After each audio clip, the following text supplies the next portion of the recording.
Hello, this is math instructional videos for class 1430.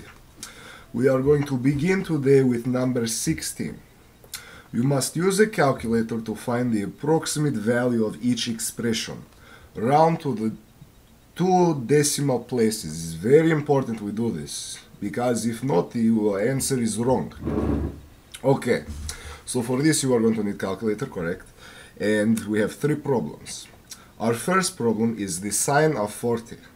So, what you do is you find sine on the calculator, mine is right here, make sure it's in degrees, put in sine, put in 40, and there comes your answer.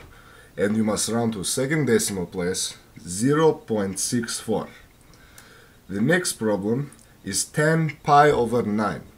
Now we must make note that the number now is in radians, so we must go to this button right here and switch over to radians. Then we take tangent pi divided by 9 equals 0.36. The third problem, now is very important you listen, is secant 12. Now, secant is not present on the calculator, so what we have to do is we use our identities. So we know that secant equals 1 over cosine theta. So what we do is 1 divide, before you do that, switch over back to degrees. 1 divided by cosine 12 equals 1.02. And that is the first instructional video.